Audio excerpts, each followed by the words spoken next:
saved by grace, leaving the church. 5 friends, Chika, Dami, Tund, Blessing, and Favor walked out of a small church on a rainy evening. They were chatting on how the message had been. Their clothes were slightly damp, carrying their Bibles joyfully and were hopeful expressions of what God had promised in His words. The church glows warmly behind them. Entering the bus, the friends sit inside a nearly empty bus. 2 strange men sat silently at the front, while the driver keeps checking the side mirror suspiciously. Rain streaks the windows. While the 5 friends were chatting, the bus swerved off the main road into a dark, narrow, dusty path. The friends look uneasy. Tund leans forward, frowning, and questions the driver. This is not the way to Achaia, but there was no response. Outside the window, no street lights, only trees and shadows. The bus stops in a lonely clearing surrounded by thick trees. The 2 men turn around coldly. One pulls out a knife. Their faces are stern and dangerous. The rain is heavier now, and the friends looked alarmed. The group is forced out of the bus into the muddy road.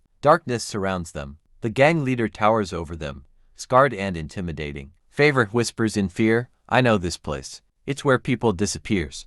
They want to kill us." Choosing faith. Despite the terror, Dami boldly suggests prayer. The friends join hands, shivering but determined, eyes closed in desperation. Rain pours down as they begin to recite Psalm 91. He that dwelleth in the secret place of the Most High shall abide under the shadow of the Almighty.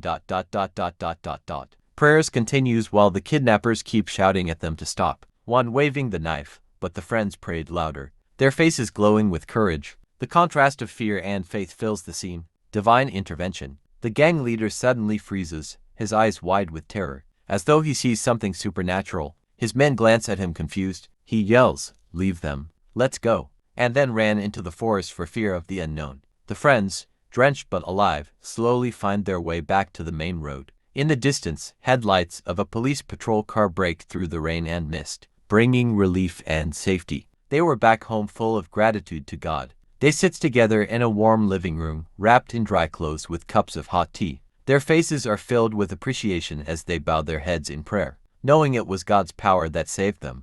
If you are blessed with this story, hit like button. Share, subscribe for more inspiring stories.